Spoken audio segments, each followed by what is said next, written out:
കോഴിക്കോട് സിറ്റിയിൽ നിന്ന് വളരെ വേഗത്തിൽ എത്തിപ്പെടാൻ പറ്റുന്ന രീതിയിൽ ഒരു വീട് സ്വന്തമാക്കുക എന്നുള്ളത് ഓരോ കോഴിക്കോട്ടുകാരൻ്റെ ആഗ്രഹമാണ്. എന്നാൽ അങ്ങനെ ഒരു വീടില്ല ഗൈസ്. ഇത്രയും തിരക്ക് പിടിച്ച കോഴിക്കോട് സിറ്റിയിൽ വളരെ വേഗത്തിൽ എത്തിപ്പെടാൻ പറ്റുക എന്ന് പറയുന്നത് ലേശം പാടുള്ള കാര്യമാണ്. പക്ഷേ കാലിക്കറ്റ് സിറ്റിയിൽ നിന്ന് 7 കിലോമീറ്റർ മാറി 6 സെന്റിൽ 2100 സ്ക്വയർ ഫീറ്റിൽ വിൽപ്പനയ്ക്കായി വന്നിട്ടുള്ള ഒരു വീടാണ് ഇന്ന് ഞാൻ നിങ്ങളെ പരിചയപ്പെടുത്തുന്നത്. ഒരേ സമയം 4 വണ്ടികൾ പാർക്ക് ചെയ്യാൻ പറ്റിയ തരത്തിൽ മുറ്റമുള്ള ഒരു ട്രഡീഷണൽ കോണ്ടംപററി ഡിസൈനിൽ വരുന്ന വീടാണിത്. കിഴക്ക് ദർശനം വരുന്ന വീടിന്റെ മുറ്റത്ത് നിന്ന് സിറ്റ് ഔട്ടിലൂടെ അകത്തേക്ക് വരുന്നത് ലിവിംഗ് സ്പേസിലേക്കാണ്. ലിവിംഗ് സ്പേസിലേക്ക് മാക്സിമം നാച്ചുറൽ ലൈറ്റ് കിട്ടുന്നതിനായിട്ട് ഒരു ഓപ്പൺ, അതും ഗ്ലാസ് കൊടുത്തിട്ടാണ് ചെയ്തിട്ടുള്ളത്. ലിവിംഗ് സ്പേസിലേക്ക് യാതൊരുവിധ കോൺടാക്ട് ഇല്ലാത്ത രീതിയിലാണ് ഇവിടുത്തെ ഡൈനിങ് സ്പേസ്, അതും ഒരു ക്ലോസ്ഡ് ആയിട്ടുള്ള ഡൈനിങ് സ്പേസ് ആണ് വരുന്നത്. ഡൈനിങ് സ്പേസിനോട് ചേർന്നിട്ട് തന്നെ ഒരു വാഷ് ബേസിൻ കൗണ്ടർ ഇവിടെ കൊടുത്തിട്ടുണ്ട്.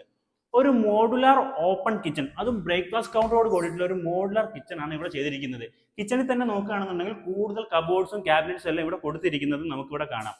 താഴെ 2 ബെഡ്റൂമും മുകളിൽ 2 ബെഡ്റൂം എന്നുള്ള രീതിയിലാണ് ഇവിടുത്തെ ബെഡ്റൂമുകളെല്ലാം അറേഞ്ച് ചെയ്തിരിക്കുന്നത്. അങ്ങനെ മൊത്തം ആകെ 4 ബെഡ്റൂമുകളാണ് വരുന്നത്. ബെഡ്റൂം സൈസ് എല്ലാം വരുന്നത് 12x12 ആണ് വരുന്നത്. ലിവിംഗ് സ്പേസും തന്നെയാണ് മുകളിലോട്ട് കയറാനായിട്ടുള്ള സ്റ്റെയർകേസിന്റെ പൊസിഷൻ കൊടുത്തിരിക്കുന്നത്. ഒരു അപ്പർ ലിവിംഗ് ഏരിയ, ഒരു യൂട്ടിലിറ്റി ഏരിയ, 2 ബെഡ്റൂം എന്നുള്ള രീതിയിലാണ് മുകളിൽ അറേഞ്ച് ചെയ്തിരിക്കുന്നത്. ഒരു റെസിഡൻഷ്യൽ ഏരിയയിൽ വരുന്ന ഈ വീടിന് ഓണർ ചോദിക്കുന്ന റേറ്റ് എന്ന് പറയുന്നത് 1,30,00,000 രൂപയാണ്. അത് ചെറിയ രീതിയിൽ നെഗോഷ്യബിൾ ആയിട്ടുള്ള റേറ്റ് ആണ്. ഈ വീടിനെ പറ്റി കൂടുതൽ വിവരങ്ങൾ അറിയാൻ വേണ്ടിയിട്ട് സ്ക്രീൻ കാണുന്ന മൊബൈൽ നമ്പറുമായി ബന്ധപ്പെടുക.